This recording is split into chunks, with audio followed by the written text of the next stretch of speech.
Welcome to the Rewilded Human Podcast, where Dr. Lucille, holistic psychiatrist and psychotherapist, and Dr. Lynn, naturopath and nutritional consultant, help you reconnect with your true self through practical tips on mental health, nutrition, exercise, relationships, and spirituality. With a dash of humor, they tackle today's toughest issues to guide you back to a harmonious, vibrant life. Rediscover your natural self, just as nature intended.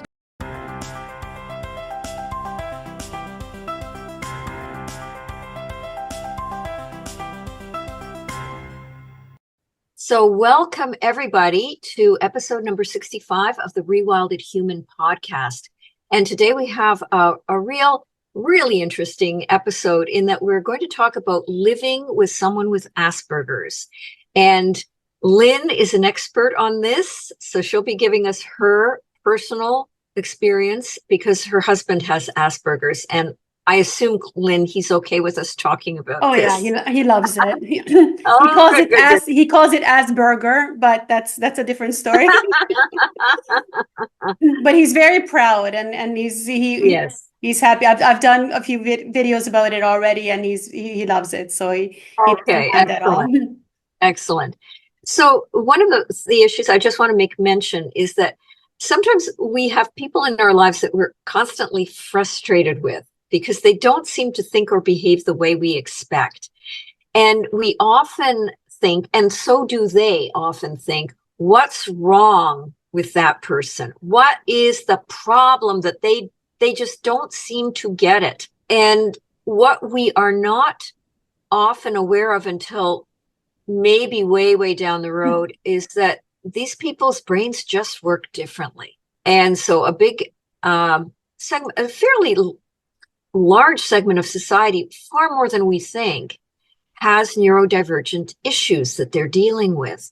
And the key to living and loving people like this is you must understand how their brains work, and that you really need to detach from the idea that there's something wrong with them.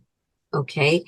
So maybe, Lynn, you could tell me a little bit about, how you started understanding that your husband had Asperger's, which is part of the, it's now referred to as like the autistic spectrum.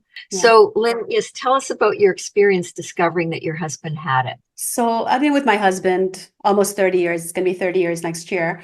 And he was always a strange bird. Like he was very different from the man that I dated before, and totally different from anyone that I ever knew. And I always thought it was because, he's an Aquarius, he's a bit aloof, he kind of lives in his own mind.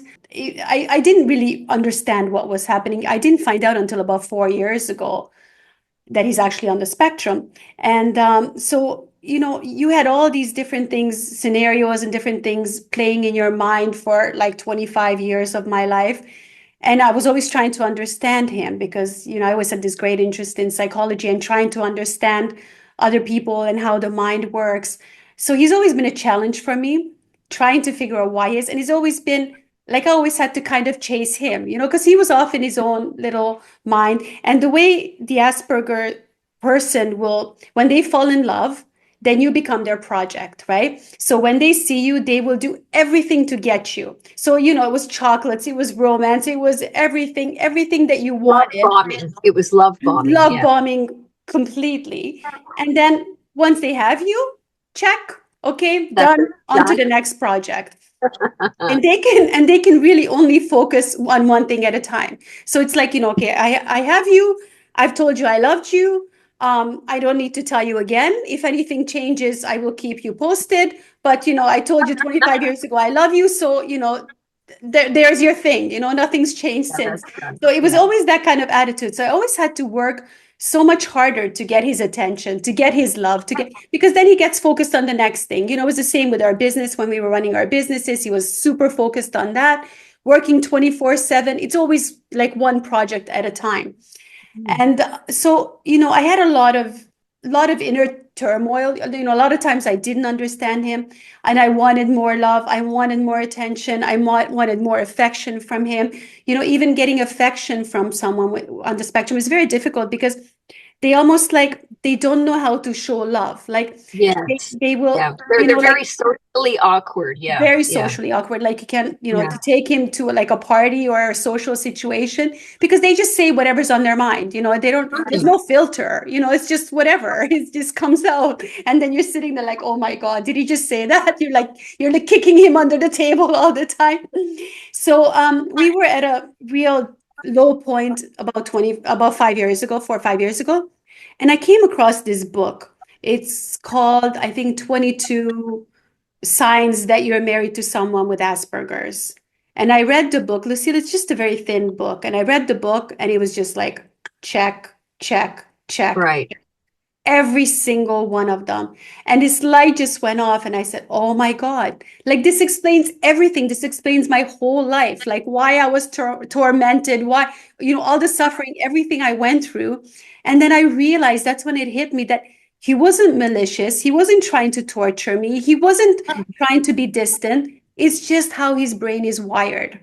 Yeah. So, and I gave him the book. I underlined everything and highlighted everything. I gave him the book and he was laughing and laughing and laughing. And he was so happy with this because I think it also helped. Like we never had a formal diagnosis or anything like that, but he was just so happy to know that he's he's normal. It's not like something's wrong with him because obviously every time we'd have these fights and these arguments and I would be like, why don't you show me more love? Why don't that would put a lot of pressure on him and a lot of guilt. And this made him realize that it's not that something's wrong with him, it's just how his brain is wired. So since I read that book, I was able to see our relationship in a completely different light. I was able to really see the positive side, which to me is amazing. That there's so many positive things with being with someone with Asperger's. I mean, they're brilliant, they're very loyal, they are super smart. They will show you love in so many other ways, like just small ways. And then if you focus on that, then you realize, okay, I am getting what I want. And I also realized that I would not want to be with a guy that's like hanging on me all the time and "Oh, I love you so much and like that kind of insecure, needy kind of person. I wouldn't want that. So this actually works really well for me. And then I realized that I also have girlfriends who are on the spectrum, that I'm actually really drawn to this type of personality, that they're kind of like, they're just like things just roll off their back and they're just, I want to be like that, like I'm jealous, like it's amazing. And then here I am, I feel everything so deeply and so emotionally, and I'm so emotional. And then to be with someone like that, it really grounds you, it really balances you out. Yes.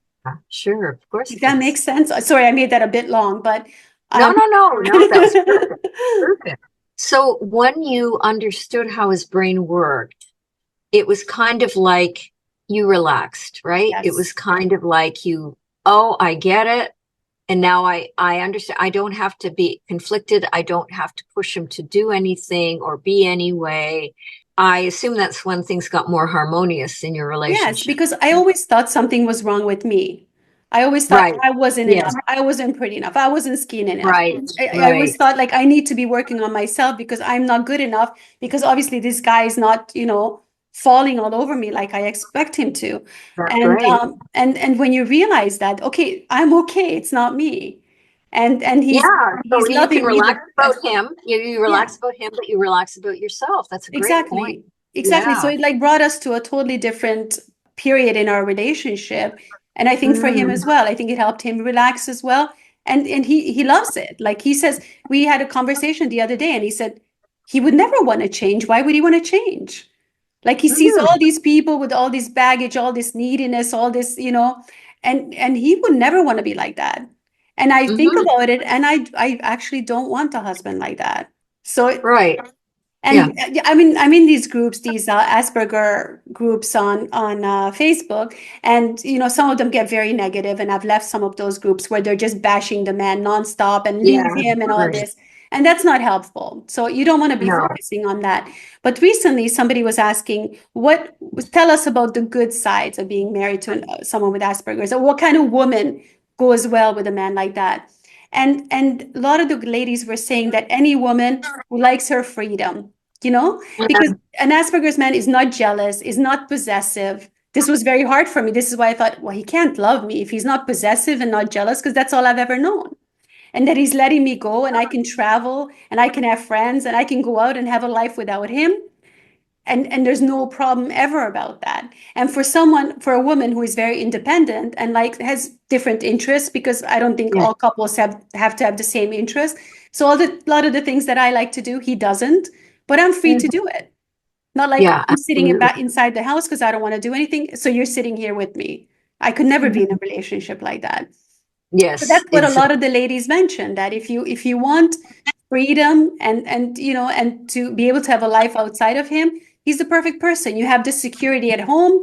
There's your man. He loves you. He's waiting for you, but you can also have your life. So I think that's pretty cool. Yeah, that's excellent. I've heard you also mention that, if you tell him to do something, like there's a task that has to be done, he will just do it, He will do right? it. Yeah. He will do it. You Yeah. have to keep, I'm not sure if he actually initiates doing things on his own, or he has to be told all the time. He'll be very good with doing things around the house, like the house. If he notices something that's off, yes. So I mean, the house has to be perfect. If the paint is chipping, he right away brings someone or he tries to fix it. And they're also very handy. So like normally people with Asperger's, they can fix anything. Anything they touch, they know instantly how to do everything. Yeah, it's kind of like they're more attuned to mechanical stuff or inanimate objects than to human with complex emotions, right? Absolutely. Yeah. I mean, the challenge is trying to find a balance, because like I said, when they get addicted, like super hyper focused on one thing, they can't see anything else. And I think as a wife, it's your job to kind of snap him out of that. Like he's into like crypto trading. So he's, for like 7 years, he was just stuck on the computer and I couldn't get him to move and to do anything else. So that's a challenge, but that's something that I think the woman, that's kind of like your job to get him away from that project, whatever he's focused on at the moment, and to kind of pull him back into real life. Yeah. So in a sense, you have a role as a wife of being a coach or manager. And in some of the couples that I worked with where this is an issue, sometimes tempers flare. Like the person with the Asperger's can sometimes get angry that they're being pushed to do something they're not interested in. Yeah, right. For sure. I don't know if you've ever run into that. Yeah, we have, and I don't really push. I did try in the beginning and stuff like that, but I can read the clues, and when I know he's not interested in something, I will not push him into that. But I mean, like for example, that we have dogs, we need to walk the dogs. So with someone with Asperger's, once you get him into a routine and you say, okay, twice a day we need to go and walk the dogs, then after a while his brain is like, okay, so should we take the dogs out now? He's actually initiating it. So you just have to get him into that routine of doing something. But I mean, anger is definitely one of the symptoms that is, that's very difficult to manage.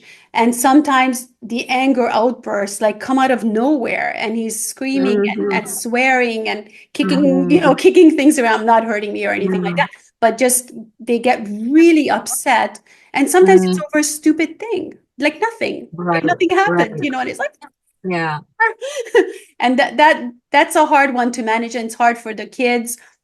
It's hard for everyone in the family, because if you don't understand where this is coming from, it can be quite scary. Yeah. So when that has happened, has he been able to recognize what set him off? Like after the fact, he has enough insight to do that. Yeah, he does. Okay. And he's very good with that. Every time, we've only had like a few times where I needed to like have a really, really serious talk with him, and I'll usually write him a letter rather than talking to him. I'll write him a letter.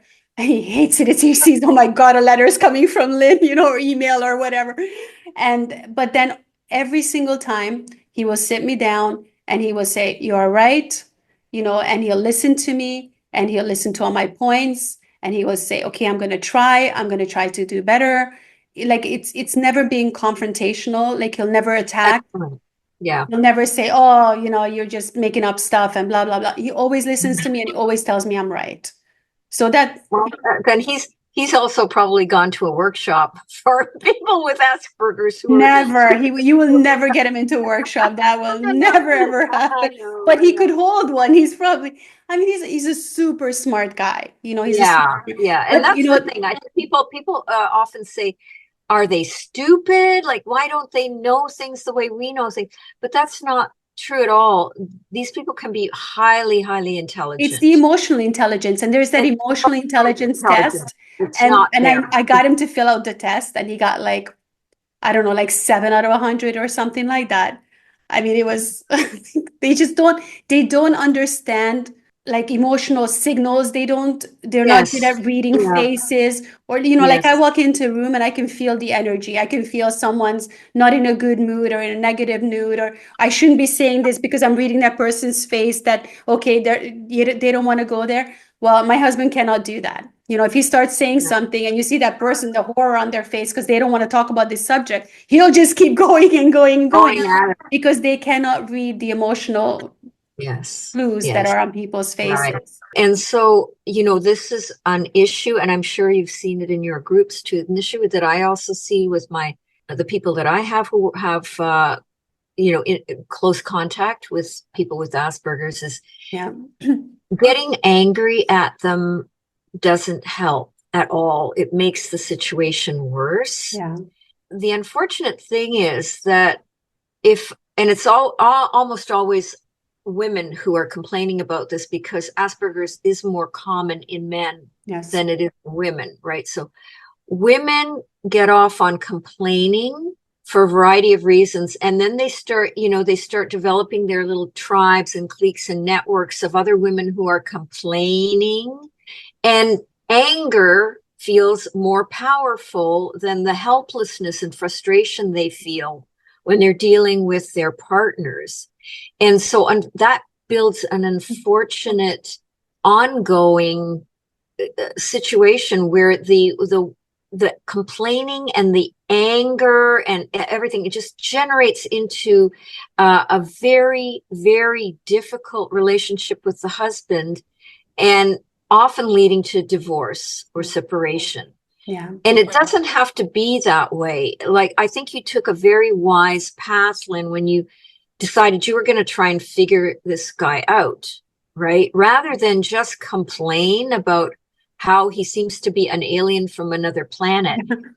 You decided, you know what, I'm going to understand this and see if understanding this will help. And that is really the best approach. Yeah. It's always the best approach. It's too easy to get off on complaining and to, get your frustrations out and to spew your venom. And then you go back to your husband and you spew all over him.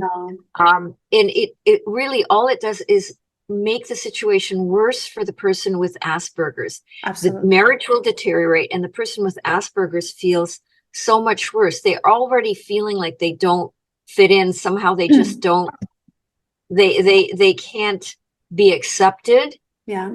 In a lot of situations, and for a spouse then to keep reaffirming that insecurity, it's a killer. I don't know if you know this, Lucille, but I'm his third wife. Yeah, I'm not surprised. You have told him that, and I'm not surprised. The other two women didn't realize they had to figure him out. That's the thing. Yeah, yeah, and you really need to give them their space as well. Like they'll give you your space, but you need to give them their space. Yeah. I think that's really important. That's another big issue, because women see their husbands retreating to the workshop or the garage or their office, and they're there for like days, and they don't see them, and they're thinking, oh, this guy only cares about his own stuff. He doesn't care about me, and the truth of it is their brains are so hyper focused when they find something they're interested in, just like your husband with the crypto investing. It's just like so focused. They don't notice time passing. They just don't. And so it's not malevolent. No. It's not that they don't care or love their wives. It's that they are hyper focused, and that's where they feel best. Yeah, absolutely. But on the other side of that, the nice thing is that you don't get the mind games. You know, they're Yeah, not sure. They're not manipulative. There's no capable. They're not manipulation. capable. There's Yeah. no, like, it's like what you see is what you get. Mhm. And that is so nice in today's world where, you It know, is. everything's fake, everyone's manipulating, everyone wants something from you. It's just, the relationships are so complicated. And a lot of Yes. people make their relationships with someone with Asperger's very complicated. But I think Complicated. Yeah. they do, but Yeah. unnecessarily. But also, Lucille, you know, there's also, they call the women who fall in love with someone with Asperger's, they tend to develop, because I think it's Cassandra syndrome. Have you heard of that before? They call them I've heard Cassandra. of it, but I have heard of it before, but I'm not really well Yeah, versed in that. No. Cassandra's. So it's basically like the women become very insecure, unsure of themselves. Like they develop their own condition, which they call Yeah. Cassandra syndrome, and because they just don't know how to handle this situation. Right. So it's Right. very unfortunate. And then you have like two Mhm. people that are just, Yes. it's just very difficult. I don't Mhm. know. Do you what have you noticed with your clients? Like, what is there a trick? Is there something that can make a relationship like this work? Or what are the things that make it totally fall apart? You know, I think like you, the people who are very self-aware Mhm. and have a lot of insight and have a lot of desire to make it work, find the resources that Mhm. they need to understand the issue. That's a small minority, however. See, because the rate of divorce is very, very high Mm. in these populations. And it's a lot of people who, you know, and the unfortunate thing is women, again, if we're thinking about woman being, you know, Or neuro neurotypical, right? As they call it neurotypical. Yeah. neurotypical, yeah. The woman is, if we think about woman is neurotypical and the male is neurodivergent, the problem is that women are so conditioned to, as you thought too, of thinking, I'm not enough. I'm not good enough. I have to work harder. It's me. He's not into me. He's la la la la. And I think that really leads women down the garden path where they spend way too long on an issue that isn't an issue. Mhm. It's not about, you know, the woman being non-desirable. He doesn't love me. No, it's none of that. It's that you have two different brains that work differently. Yeah.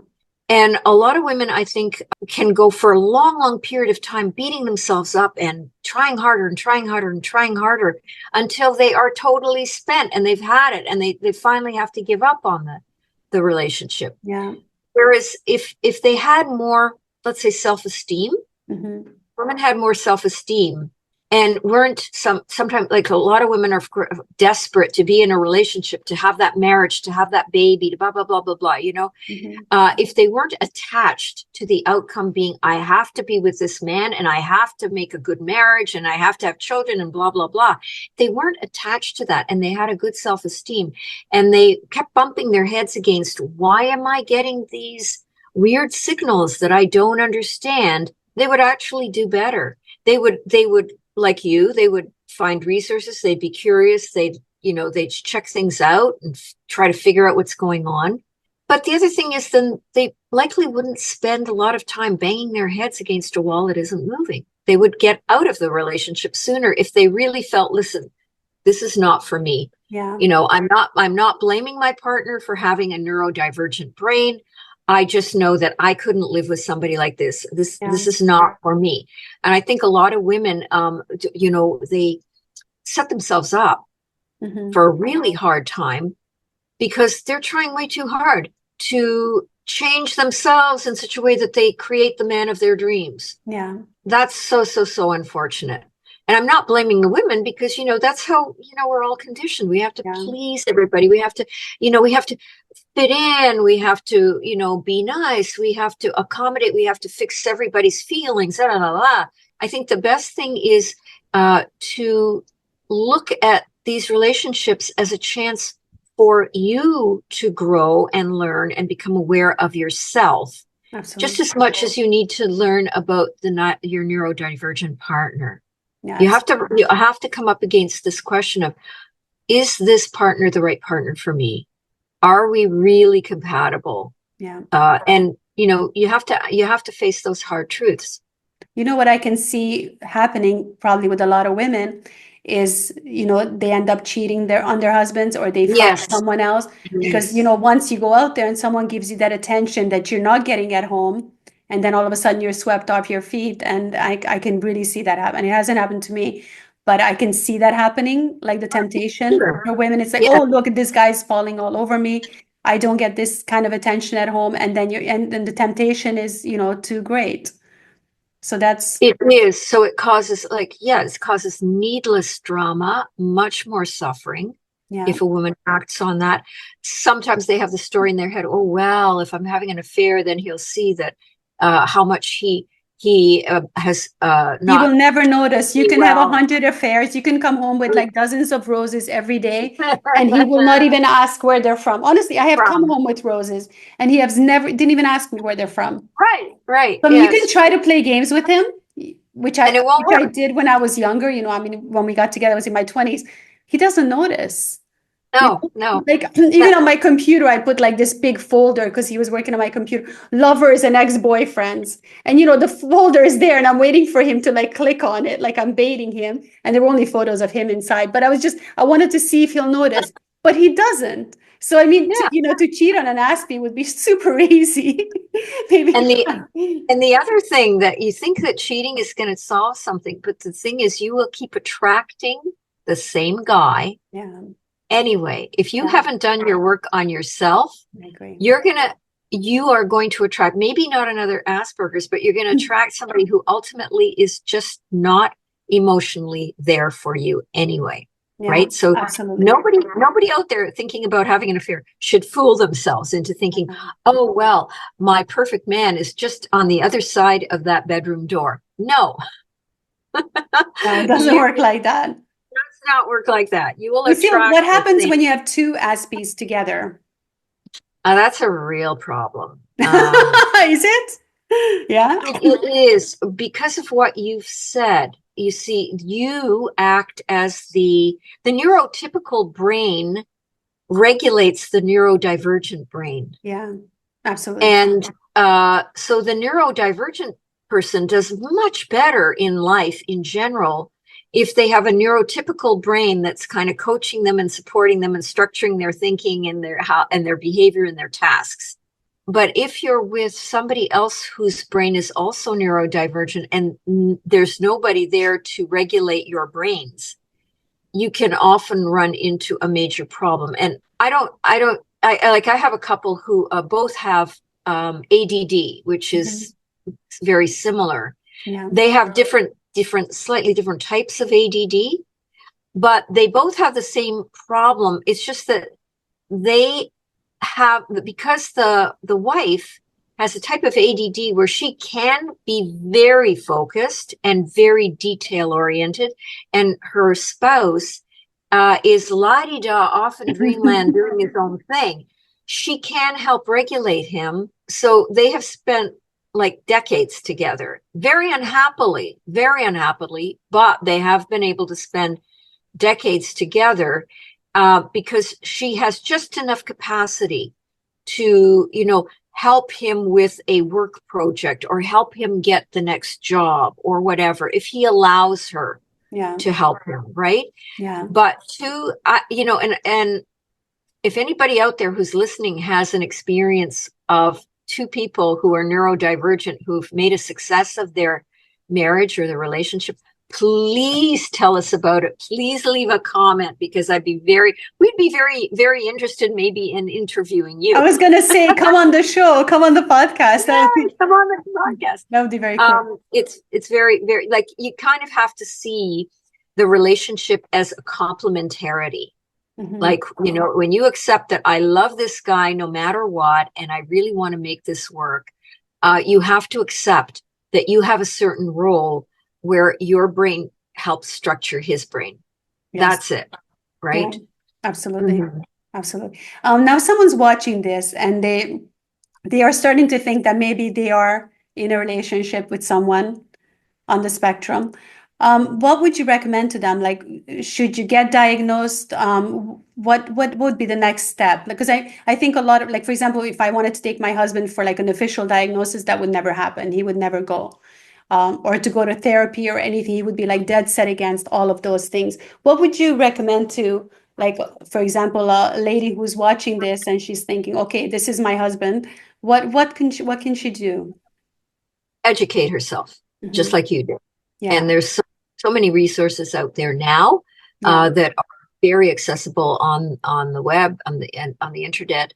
I like websites like Amen Clinics, for example. They have a lot of good information about a whole variety of neurodivergent issues and others. And there are so many podcasts now that will educate you. I would say you have to sit down, do your homework, and really understand the issue. And like you said, Lynn, you may never get the guy, and this is another thing I see in my couples, you may never ever get the guy to go for a formal assessment. No. However, if you're armed with information, then you can navigate the situation a lot better. And, you know, like you, Lynn, you can let go of judgment, let go of anger and hostility and insecurities, and just start dealing with like practical strategies. Just practical strategies of how to deal with a person like this. And also, you know, if you learn certain things that you realize, well, this doesn't work for me, I couldn't be in this relationship for the rest of my life, knowing what I know now. Well, okay, great. Then you've learned, and you have the choice to pull out. And you know, but that's also good. You do not want to be banging your head against a wall that's just not moving for the rest of your life, right? Exactly. So I would say, you know, there's just so much out there that you can learn from.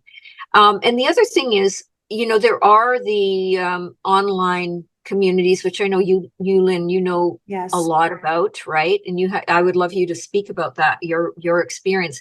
But an online community can be very, very supportive. You just have to pick the right one. You have to pick the right one. Yes. You see a lot of these groups, and that's why I left them as well, because I don't want to get into that. Like you mentioned at the beginning of the podcast, or was it in the previous podcast? I don't know. But anyway, so, you know, the negativity when you're around, you know, you start complaining to people. No, it wasn't this one. So when you start complaining to people, and then, oh yeah, my husband's like that too. And then you just get into this whole cycle, and then all you see is the bad qualities in that person. And I never want to get like that. So I run from people like that. Even when I had girlfriends like this and we start the husband bashing, no, I'm out. I don't want to do that. You know, I want to come home and I want to see the nice, good qualities, the beautiful things about my husband, because I choose to be married to him. I choose him every day. And I think that's really important. But what I do see in a lot of the groups is like even people that have been married for decades, and they hate him, they despise him. And, you know, they're just there every day complaining and crying and everything. But why are you there? Like, if it's really that bad, why would you stay there? Well, you know that, and that's a really good point. It's destructive for everybody, and it's a dishonesty. It's a deceit, because what it means is the woman would rather focus on her husband's issues and not deal with her own. Absolutely. Because that is an absolutely brilliant question. Why are you still there if it's absolute torture for you? There's something that you need to deal with in yourself. Exactly. You know, and yeah, this is also a very common pattern for women who are afraid to go out on their own. You know, they have tremendous insecurities. It's a lot better to stay put in a really aggravating, painful situation than to face what they fear.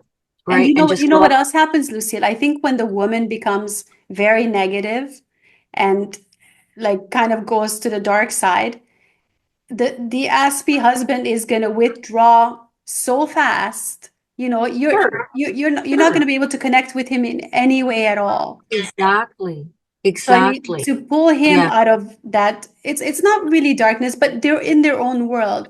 And they're happy in their own world. Like I always used to tell my husband, like, you should be a hermit on top of a mountain where you never have to see another person, not talk to anyone. Like, why would you get married? Why would you get married 3 times? You know, I just don't understand. So obviously they're looking for someone to balance them.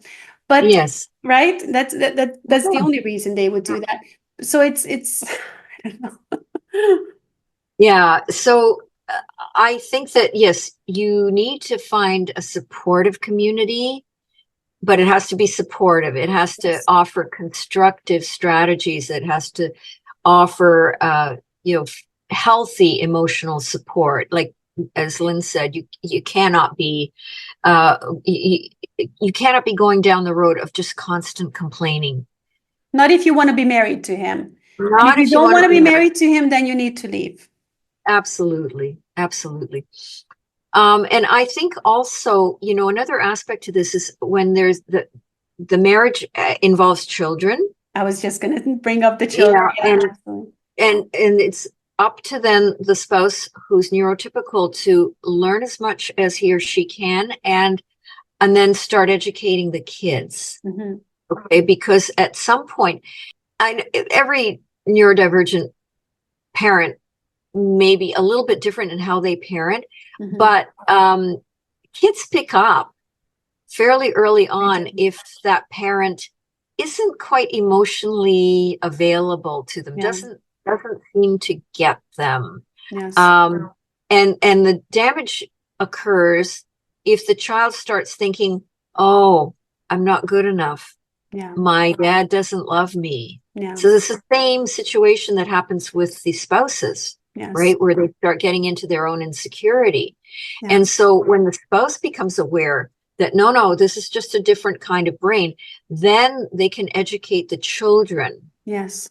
In a loving way, supportive way, dry their tears and say they're there, but it's not about you. And it's not that dad is bad or mean or anything like that. His brain works differently. Yeah, I wish I would have known earlier because, my son's 27. I wish I would have known this when he was younger so I could have kind of prepared him. But, as the wife of an Asperger, you're always overcompensating. So with the child, you're giving 10 times the love, or when we're meeting people because of the way he's behaving, then I overcompensate. I'm always super nice, extra nice to everyone to kind of compensate for his aloof behavior. So you do that with the children as well. So, I mean, my son learned how to give love and he's very loving. He's super nice. And I think, his girlfriend's very happy because, he got that from me. But I think now as an adult, he sees that, like he sees that his dad would literally do anything for him. Like if he would call him in the middle of the night, Dad, come and fix my sink, he'd be flying over and he would do it for him. Like anything he'd ask him. But he's just not, he would never say, oh, son, I love you so much and come, let me embrace you, I almost think like sometimes what I see with my husband is that it's almost like embarrassing to show your feelings. Like that's just not cool. It's not, like that, like who does that, They're just out of it because they have no idea what that would look like. No, it just doesn't feel natural. But on the other hand, when it comes to dogs, oh my baby, I love you so much, with the dogs. And it's true. And you know what? I've seen that with other women too. And they say that they cannot express love only to animals. And I don't know why. Like, is it because the animals love them back unconditionally? Like I always say, my next life, I want to be your dog, not your wife.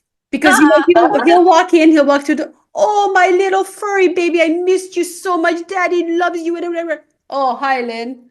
You're here too, Yeah, that's a really excellent point. I'm not sure, and I haven't read any research on it, but my suspicion would be that dogs are just so much easier. They give positive or negative feedback. Very simple. They're kind of like the neurodivergent human, right? And they're probably sensing that they're kindred spirits because the dogs are not really into games playing, like emotional game playing and manipulation. Yeah, they like you or they don't like you. Exactly. They love their food or they can't stand their food, and I think maybe they can relate a little bit more, right, with dogs. But you bring up a really interesting point about the pets. Yeah. Yeah, because I guess maybe there's not that embarrassment, or I don't know, or no fear of rejection. You know, the dog's not No going to fear of reject you. rejection. No fear of not fitting in. The dog isn't telling them or expecting a certain behavior from them. Yeah, It's yeah. easier. Who knows? Yeah, it's a good point. It's It's a really good point. interesting, right? Yeah. And dogs always they can often just give unconditional love. Most dogs will do that. They just love Yeah, people who give them affection. And I think one of the issues with Asperger's is that these people have had a lifetime of other people beating on them. yeah, So they also, even though they have a lot of issues with not being able to read people emotionally, they also have a lot of scars, emotional yeah. scars from, being around people who they're often the targets of bullying as they're growing up. They feel rejected by their own families. Yeah. As you said, they can go through a number of different marriages, Relationships. and they have failures in careers and all sorts of things. So like they're kind of like emotionally a beaten dog, Yeah. that probably adds to their difficulty openly expressing emotion, is because they've just been so hurt and traumatized themselves, right? Absolutely. They need to keep a distance from humans who could harm them, Can this also run in families? Oh, Because it's very, very, very. it's thought to be very genetically heritable. Hmm. I think pretty much all of the autistic spectrum issues are highly heritable. So, Because my I know, husband's parents, like he's that part of Hungary where he's from, it's like from the east side. And the further east you go in Europe, the colder people become, right? yeah, So I always thought it was just like this cultural thing. He's from the east, and people there are much less emotional. And his parents were very cold, so he didn't grow up with a lot of love or cuddling or anything like that. So I always thought it just kind of came from that. But now I'm realizing that, okay, then maybe it's not that his upbringing, that he wasn't yeah, brought up with love, but it's just actually just a trait that's kind of going through the family. yeah. I know for ADD, the statistics have been something like 70% likelihood of your offspring having ADD if one of the parents has ADD. Wow, So that's very it's high. very, very highly genetically transmissible. Hmm. So that's another reason why you want to pick your partners very carefully if you want to have children, Yeah, right? absolutely. No, Yeah, that's actually a very good point, because that's it. And I see that a lot in the groups as well, that it's like I'm married to my husband has Asperger's, our two sons have Asperger's. Like imagine a whole yeah. family like that. That would be a hard thing to Uh, navigate as well. yeah, family gatherings are Yeah. truly a challenge. Yes. Absolutely. Yeah. Okay, Lucy, anything else that we'd like to add to this? Or I would just say, if you are out there and you're wondering, just like Lynn said, please, you can reach out to us. Lynn is such a great expert on the subject because she knows it firsthand. Don't And you never have think all the that clinical experience, Lucille, with your yeah, clients. Yeah. yeah, thanks. And And I would just there's say, great books out there, guys. I read like great every book books, I could yes, find, and that helps a lot. For me, really just understanding, once I understand something, then I can accept it. When you don't, exactly. it's the not knowing, it's the guessing. Yeah, absolutely. And you're so right. So you master the whole topic of Asperger's yourself and never, ever, ever think you're alone with it. There is, as Lynn said, not only resources, but people out there who've Yeah. gone through it. Yeah. So if you have any other questions about this, feel free to leave a comment or reach out to us on social media. Absolutely. And Yeah. bless you all of Yeah, you who bless are you guys. wondering. Thank you guys so much for watching this episode. Yeah, Please don't thank forget to you. like, subscribe, and please share this episode with someone that you think might help.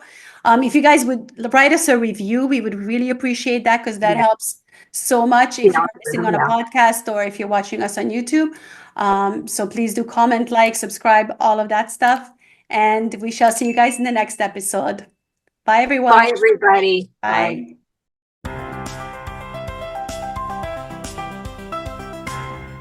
Thank you for tuning into the Rewilded Human podcast. We hope you're leaving with insights to reconnect with your natural, vibrant self. Remember, the information shared here is for educational and inspirational purposes only and is not a substitute for medical advice. Always consult a qualified healthcare provider for any personal health concerns. If you enjoyed today's episode, please like, subscribe, and share it with others who might benefit. We'll see you next time, ready to dive even deeper. Stay wild, stay true, and stay tuned.